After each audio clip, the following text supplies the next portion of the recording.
मैदान त्याने गाजवलेत ना, त्याने आता आम्हाला पैशाला तरी काय वाटत नाही. आम्ही एक काळ असा काढलाय की आम्ही 20-20-30-30 हजार वायदे दिलेत लोकांना. त्यामुळे ती वेळ माहिती आम्हाला कशी आहे. मामा नमस्कार. नमस्कार. काय सांगाल जरा ओळखी मैदानाचं आपल्या बघा बद्दल. आमच्या सोबत जो बैल होता ना मिल्खा, त्याला उराटीचं रान लागतं आणि ते रान नेमकं जरा उताराचं निघलं, त्याच्यामुळे बैलाला पळता आलं नाही. बकासूर एकटा पळून पळून तरी बी गाडी एक दीड छकड्यात मार खाल्ला आम्ही, अपयश आला आम्हाला. आम्ही परत पुन्हा प्रयत्न करून आजच्या मैदानात आलो. नाही त्याचा बकासूर काही एका ह्यानं काही फरक नाही पडत. काही फरक नाही पडत, कारण माणसाचं जी प्रेम दिसते ना ती मला वाटते ना, आज एवढी मोठी मैदान त्याने गाजवलेत ना, त्याने आता आम्हाला अपयशाला तरी काय वाटत नाही. सगळी महाराष्ट्राच्या लोकांनी त्याच्यावर प्रेम दाखवूनच आम्ही धन्य द्या.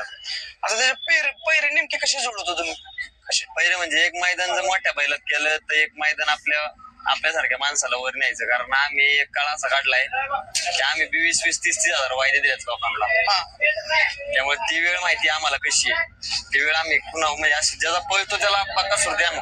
हो ते माहिती आहे तुमचं मला की मागच्या वेळेस बोललाय वायदेचं कुठंच काय नाही. वायदेचं नाही, ज्याचा पळतो. आज पण त्या दिवशी 1 नंबरातल्या बैला संघ आम्ही मार काढला. आज 3 नंबर मधल्या बैला संघ आम्ही लागताना आलोय, गट काढलाय. नेमकं काय शिकता जेव्हा बकासूर कडनं आपल्याला एखादं हार भेटते तर नेमकं काय शिकता? नेमकं म्हणजे आता मैदान म्हणजे पुढचं मैदानाचा पल्ला किती आहे, काय आहे, कसं आहे, आपल्याला बैल कुठला घालायचा आहे सगळं. मग ते जरा विठ्ठल ड्रायव्हर आम्ही बसून नियोजन करतो. आता बैलाला पळवलेत विठ्ठल ड्रायव्हर ना, तर नेमकं कसा पळवायला लागतो? तुम्ही पण पळवलेत ना बैल आपला बकासूर? बैल जेव्हा येसन नव्हते तेव्हा मी पळवला. नंतर मग बैल जेव्हा बसून पुसेगावला पळल्यापासून बैलाचा पळ वाढला.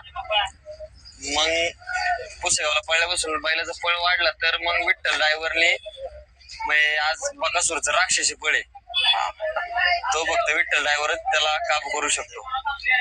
बैल कुठं सोडायचा कुठं धरायचा दुसऱ्या ड्रायव्हरचं काम नाही त्याला आणलं.